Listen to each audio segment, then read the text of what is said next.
গাইবান্ধায় এভাবেই অপদস্থ করা হয় অন্তর্বর্তী সরকারের উপদেষ্টা আসিফ নজরুলকে। ২৪-এর গণ অভ্যুত্থানে স্বৈরাচার শেখ হাসিনার পতনের পর গঠিত হয় অন্তর্বর্তী সরকার। এরপর নানা ব্যর্থতা আর সফলতার মধ্য দিয়ে কাটছে বর্তমান সরকারের মেয়াদ। বিভিন্ন কারণে উপদেষ্টাদের মধ্যে সবচেয়ে বেশি আলোচিত সমালোচিত হয়েছেন আসিফ নজরুল। একইভাবে সমালোচনার কেন্দ্রে ছিলেন আরেক উপদেষ্টা সৈয়দা রিজওয়ানা হাসানও।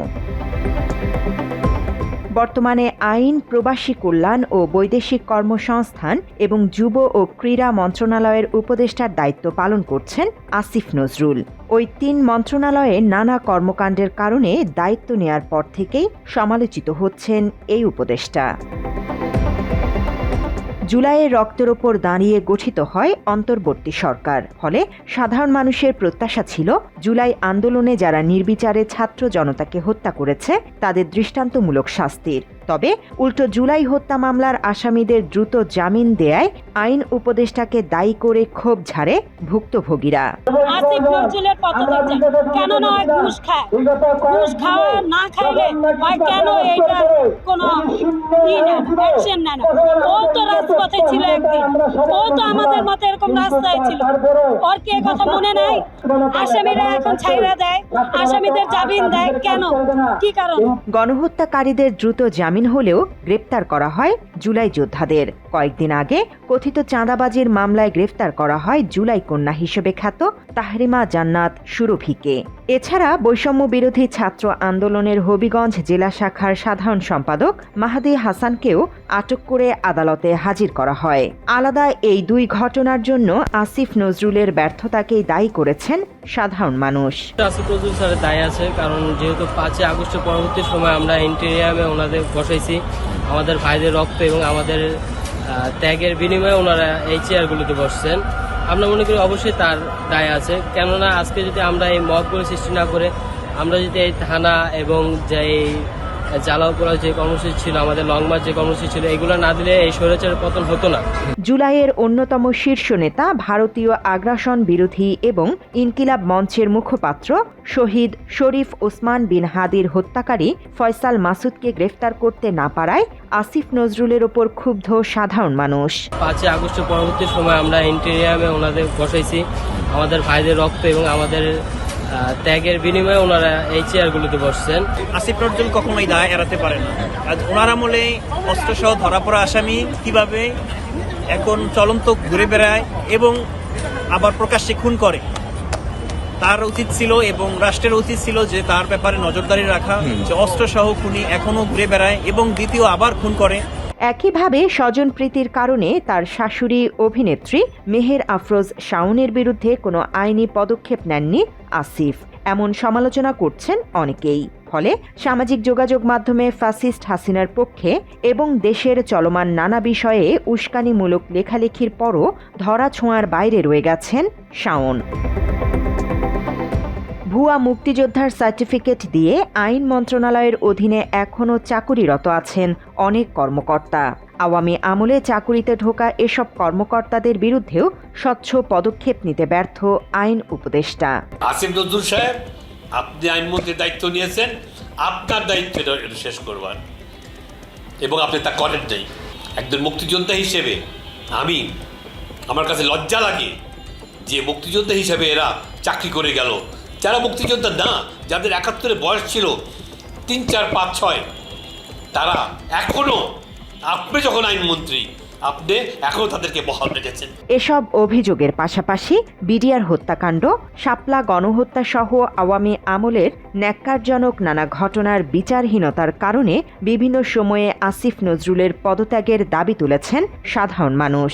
আইন উপদেষ্টা আজকে রাত 8টার ভিতরে যদি পদত্যাগ না করে তাহলে স্বরাষ্ট্র মন্ত্রণালয় এবং আইন মন্ত্রণালয় ঘেরাও করা হবে।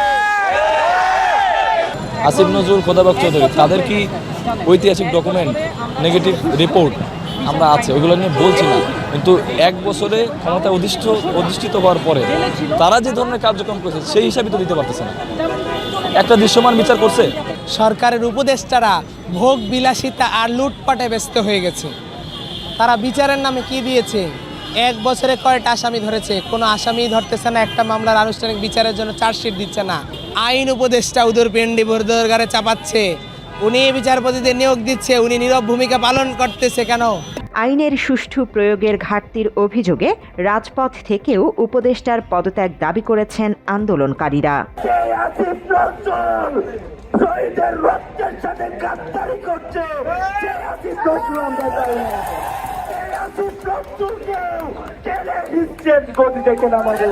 আইন উপদেষ্টার পাশাপাশি প্রবাসী কল্যাণ ও বৈদেশিক কর্মসংস্থান মন্ত্রণালয়ের দায়িত্ব নেন অধ্যাপক আসিফ। তবে যে প্রবাসীদের রাজস্বে দেশের অর্থনীতির চাকা সচল থাকে, তাদের জীবনমান উন্নয়নেও ব্যর্থ এই উপদেষ্টা।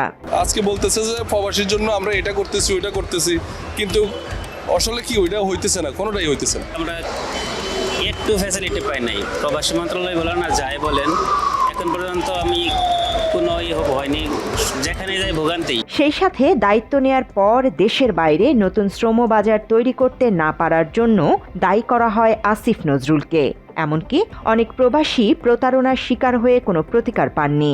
এখানে আসার পরে ওরা আমাদের সাথে কথা ছিল যে সুপার মার্কেটে কাজ দিবে, পরে আসার পরে দেখি যে এখানে ওই কোম্পানি কোনো কিছুই নাই। আসার পরে আমি 4 মাস বসে ছিলাম, গোলাম আমাকে কোম্পানির কথা বলে পাঠাইছে, কিন্তু এই জায়গায় আমরা কোনো কোম্পানি পাইনি। আমাদেরকে যে বিষয়ে আনছে সেই বিষয়ে কাজ দিতে পারে না ক্লিনারের। শ্রমিকদের মতো রিক্রুটিং এজেন্সির মালিকরাও আক্ষেপ করেছেন আসিফ নজরুলকে নিয়ে। আমরা আশা করেছিলাম এই বর্তমান সরকার সমাজে বৈষম্য সৃষ্টি হওয়ার পরে এই বৈষম্য দূর করার জন্য এই সরকার আমাদের সকলের আন্দোলনের ফলে বাংলাদেশের মানুষের সকল মানুষের আন্দোলনের পক্ষে সরকার আসে। এই সরকারের কাছে আমাদের অনেক আশা ছিল। এই সরকারের মাননীয় উপদেষ্টা এখন পর্যন্ত এই সিন্ডিকেটের সদস্যদের বিরুদ্ধে কোনো প্রকার আইনি পদক্ষেপ তো নেয়ই নাই, বরঞ্চ এই আসামিদের কারাগারের সাথে বসে সে মিটিং করে। এই আসিফ নজরুল সাহেব আইন মন্ত্রণালয় তার অধীনে, দ্যাট মিনস এরা যা করে তারা পার পেয়ে যাবে, আর এগুলা কোনো ব্যাপারই না। আসিফ নজরুল সাহেব খোঁচা দেবে, এইসব সব আদেশ বাতিল হয়ে যাবে, এরকম একটা আমাকে এই ধরনের আচরণ তারা করছে। এসবের মাঝেই সম্প্রতি নতুন করে যুব ও ক্রীড়া মন্ত্রণালয়ের উপদেষ্টার দায়িত্ব নিয়েছেন আসিফ নজরুল। দায়িত্ব নেয়ার পরই মুস্তাফিজকে কেন্দ্র করে সরগরম হয়ে যায় দেশের ক্রীড়াঙ্গন। ভারতীয় ক্রিকেট কন্ট্রোল বোর্ডের হস্তক্ষেপে আইপিএলের দল কলকাতা নাইট রাইডার্স স্কোয়াড থেকে বাদ দিয়েছে ফিসকে। এরই প্রেক্ষিতে দুই দেশের টানাপোড়েনে ভারতে যেয়ে সামনের টি-20 বিশ্বকাপ খেলার শঙ্কার মুখে বাংলাদেশ। এই অবস্থায় মুস্তাফিজ ইস্যুতে ভারতের বিরুদ্ধে ফেসবুকে পোস্ট দিয়ে ফাঁকা বুলি ছুটছেন আসিফ নজরুল, এমন অভিযোগ নেটিজেনদের। জুলাইয়ের রক্তের উপর দাঁড়িয়ে সাধারণ মানুষের জন্য ভালো কিছু করতে পারেননি এই উপদেষ্টা। বারবার তার উপর ছাত্র জনতার ক্ষোভ যেন তারই বহিঃপ্রকাশ।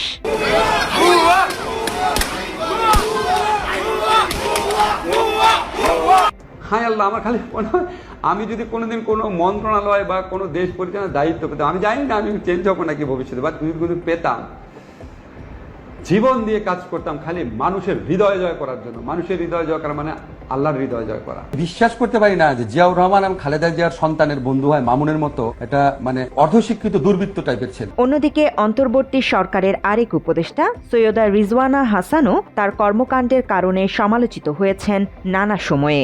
পরিবেশ উপদেষ্টা হিসেবে দায়িত্ব নেয়ার কিছুদিন পরই তিনি ঘোষণা দেন পলিথিন ব্যবহার নিষিদ্ধের। তবে কোনো বিকল্প ব্যবস্থা না করায় কঠোর সমালোচনার মুখে পড়েন এই উপদেষ্টা। নেটওয়ার্ক ছিল, এই যে আমাদের নেটওয়ার্ক জোগাড় করে রাখছি, ওইটা বন্ধ হয়ে গেলে এটাই আবার স্টার্ট করে দিব। আর হয়তো কাপড়ের ব্যাগ নয়, পাটের ব্যাগ বা এরকম কোনো একটা ধরনের বিকল্প কিছু বাইর করতে হবে। বর্তমানে যে পলিথিন বন্ধ করলে এর বিকল্প একটা ব্যাগ বাইর করতে হবে। পাটের ব্যাগ পণ্য করে যদি কিছু যদি বের করে, সেটার দাম তো বেশি হবে না, তাহলে আমরা তত পোষাবে না। বিকল্প তৈরি করতে না পারায় বাজারে এখনও দিব্যি চলছে পলিথিনের ব্যবহার।